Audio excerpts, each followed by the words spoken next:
What's up guys, this is Chris here, and today we're going to be doing another First Shots. Today we're going to be shooting something new. I know you're going to like this. This is the Wesson DWX Compact. Now this gun has been teased for years, and finally I got my grubby hands on it, and I'm pretty excited about it. The DWX full size actually came out this January, and I think it was the first gun I shot this year. And finally the compact came out as well. Now if you're unfamiliar with Wesson or the DWX, the Wesson is a company that makes high-end 1911s, things like that. They also happen to be owned by CZ. CZ is a company that makes high-end guns as well, CZ75, Shadow 2, stuff like that, and they came together in a beautiful collaboration to make this weird gun, and it's kind of half a CZ75, kind of half a 2011. This is actually the compact version. It comes with two 15-round magazines, as you can see here.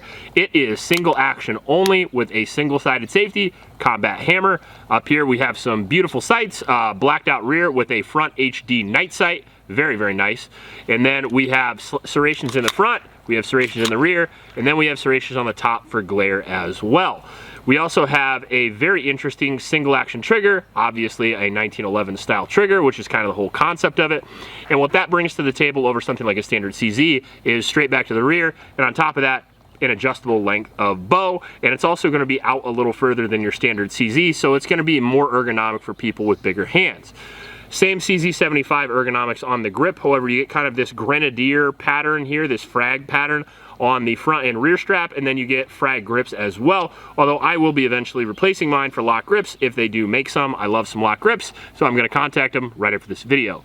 We got serrations on the single-sided safety, and it is very low pro and very minuscule, although there does seem to be a spot over here for a double-sided safety. We did get this from CZ for review since I was unable to find one of these anywhere. I don't get to keep this, which is rough. Believe me, I didn't want to make this deal, but it was the only way I could get one out to shoot it and for you to see it, so here we are. That will not change the performance of the video at all. We're going to show you from start to finish how it performs, although in my personal experience with CZ, they generally go pretty well. Now, one of the things I see absent on this pistol that I would like right off the bat is going to be an accessory rail, because we do have a 4-inch barrel here, a full compact size pistol, and it would be nice to put a light on this to use for home defense and etc. And it would have been relatively easy to mill a rail on that, and I'm certain that they will have those in the future. Another thing I would have liked to have seen right out of the box is going to be an optics mounting system.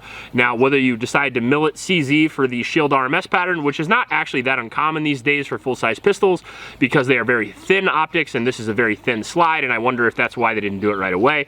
But if they do that, or if they do a universal optics mounting system, I'm down for either one, but I do want an optic on this CZ, just letting you know. The sights are great, but I would prefer an optic. Especially with this bomb-ass trigger, you could shoot this a long, long way with an optic.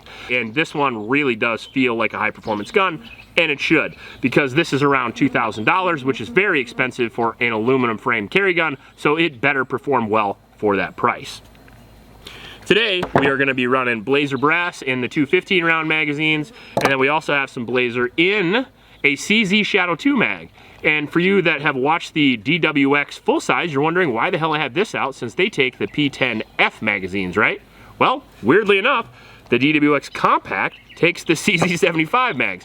I don't know if they got a lot of complaints and then people decided they wanted to use the old school mags because these are really available and really easy to find. However, I'm excited about it because I actually have something like 2 dozen of these, and they will help in the review process a great deal because instead of just shooting the 15ers, I can shoot however many is in this.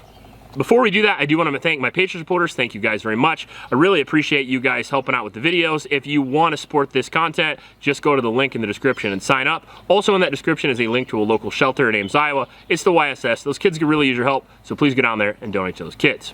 And finally, I'd like to thank the sponsor of today's video, Battle Cat Clothing Company. Battle Cat is a Pro 2A clothing company and accessory company that adds a lot of fun to your range day and everyday gear. Whether it's hats, patches, stickers, t-shirts, Battle Cat has cool and unique stuff just for you.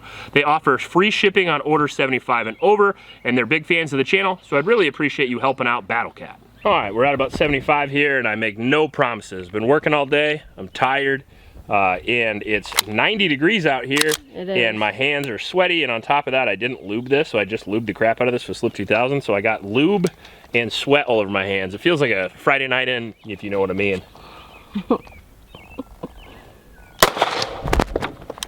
fucking rooster crowed. It did, it did. He's late, huh? Yeah, right. It's like 5 in the afternoon. Motherfucker It's like had a 6 or 7. Yeah, he had a bender last night apparently.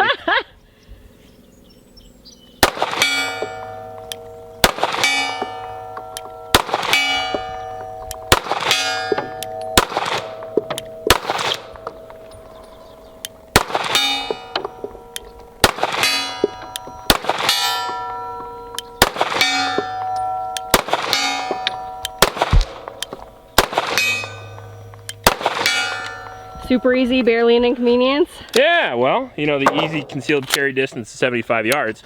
Oh, I hit the slide release there and it didn't lock, so hopefully it does take these 75 mags. Oh boy. But so interesting thing, trigger absolutely exceptional. 3-pound trigger, something like that, I feel like, based on my trigger scale.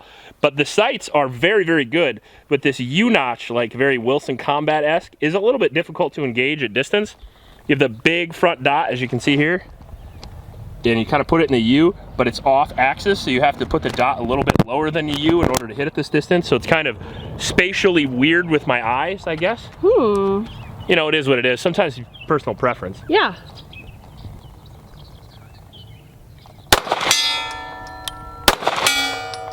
Those are 2 different targets. Okay. Let's see if we can get, so do you see that guy with just his head sticking out over the barrels? I mean, I can. I don't know if our viewers can. I mean, that's just a head at 75 yards.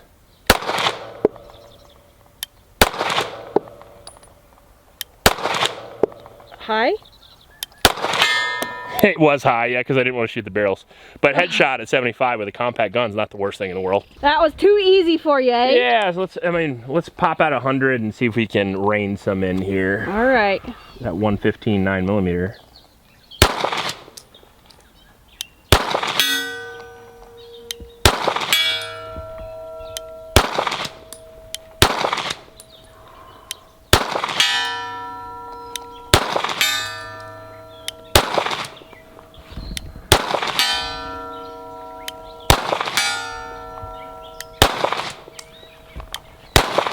Third one is not a charm. Well, a little inconsistent at 100, but not too bad. I gotta say, if you gave me some solid fiber optic front with a blacked out rear, that'd be very nice. The only problem is this is a carry gun, and for carry sights, you're obviously not trying to shoot at 100 yards, and we go up to 50 and in. These are gonna be excellent, and on top of that, very, very durable. So I'm happy with the sights they chose. It's just a little difficult to shoot at 100 with them, although the trigger is certainly doable. Now you can see how sweaty and oily the gun is itself here, and it feels a little wishy-washy in my hand. But when I bite down on it, in particular the frag pattern on the front and back, even though they're not that aggressive and I think they'd be good for carry, they really do fit. You can see the serrations all over my hand from them. So it does help a lot. I have to admit, I was worried initially that this gun was going to be too slick for shooting in really hot weather, but it's been good so far.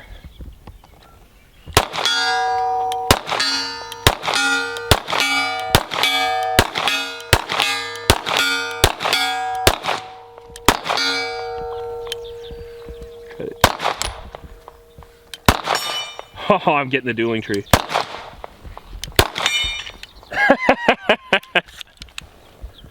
Yeah, it's nice. All right, so now we're gonna try to see how it performs around some cover here real quick. It's just kind of how I shoot it close.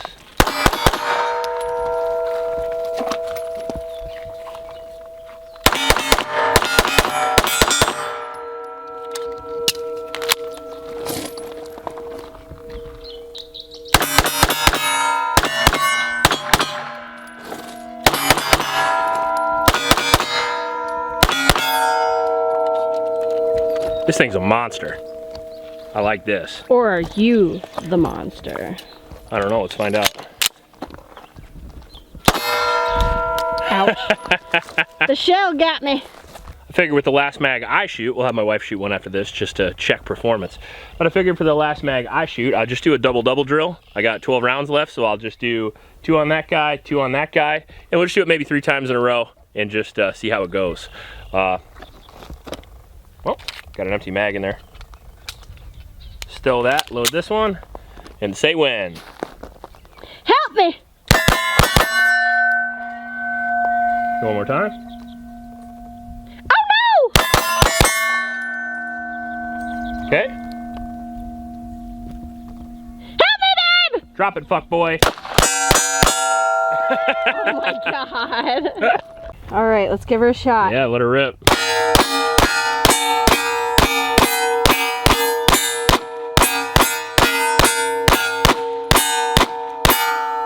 Hail of fire there. Woo! Damn. I missed a couple, but I was getting crazy. Also, do you like my new nails, guys? They it's look called sexy. Be My Valentine. All right, so first impressions of the DWX Compact are positive. Now, to preference, there are a couple things about it that I didn't like, and then I'll go into what I did like. First thing I don't like is that I really don't like that it doesn't have a rail. I do wish it had a Picatinny rail on the bottom of it. Not only will that add a little weight and decrease the very limited muzzle flip that it already has, but you'll have the ability to light up the world at night. And since half of your life happens at night, it would be kind of nice to have a weapon light on the gun. Now, I know you can use a handheld light, and I know they do work very well, but I know they work very well in certain conditions. However, I do prefer a weapon light, especially for my own personal purposes. Second thing, I do wish it had a universal optics mounting system. I did mention both those things before we shot it, but I really think, as well as I shot this, I could have shot it better with a dot. I think I could have went back well past the 100 if it had a dot. I like the sights for up close a lot, but they are large and they are very easy to acquire up close, which is really what you want, because concealed carry things don't happen at 100 yards, although I do shoot at 100 yards all the time, so it's just my own personal preferences. I like the sights, but they're not as precise as I would want.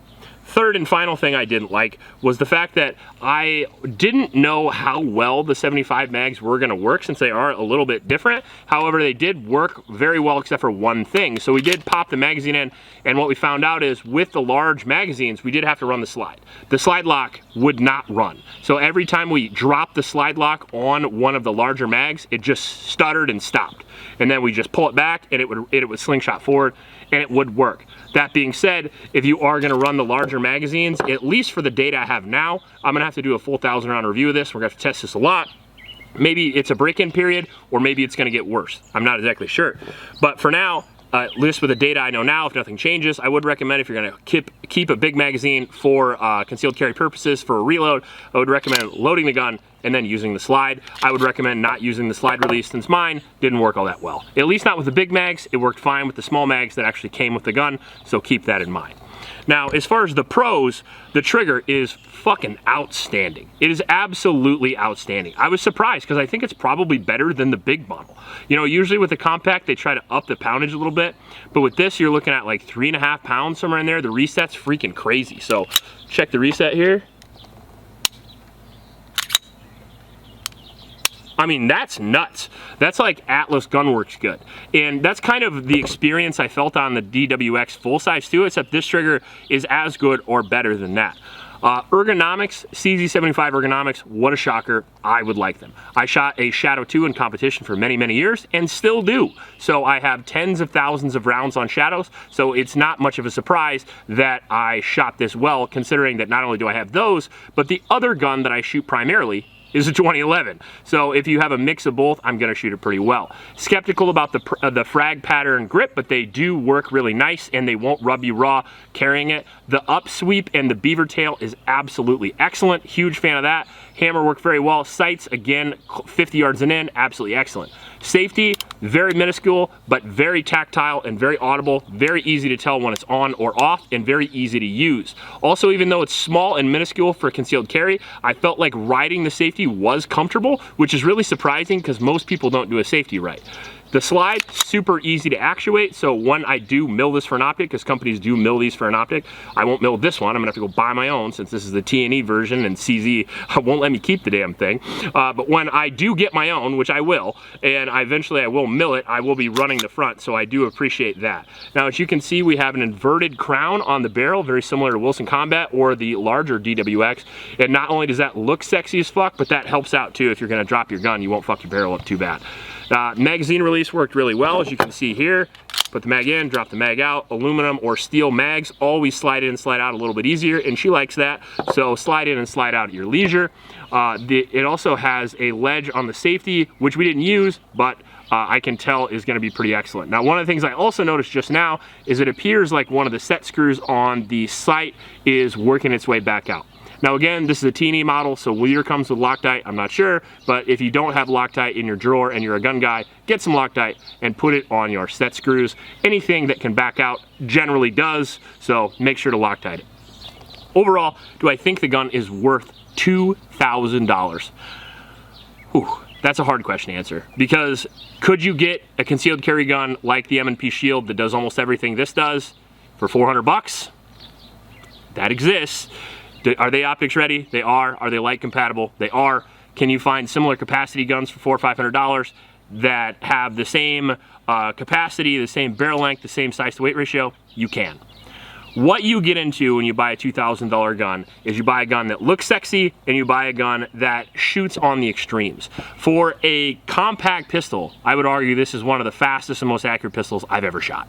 And if you're looking for those small margins of excellence, if you shoot a lot or if you just really want to get the apex of performance as far as competition, or sorry, carry guns go, I think this is in there. We're obviously gonna do a full 1,000-round review of this. Obviously, it's not my gun anyway, so we'll beat the crap out of CZ's gun for him, and we'll show you everything along the way. If you like these style of videos, just let me know. Put a comment down below. Let me know what you want to see next. Let me know if you want to see a versus of this. And if you like this video, please like and subscribe. Please support your Oklahoma shelters, and remember to recycle. I'll check you later.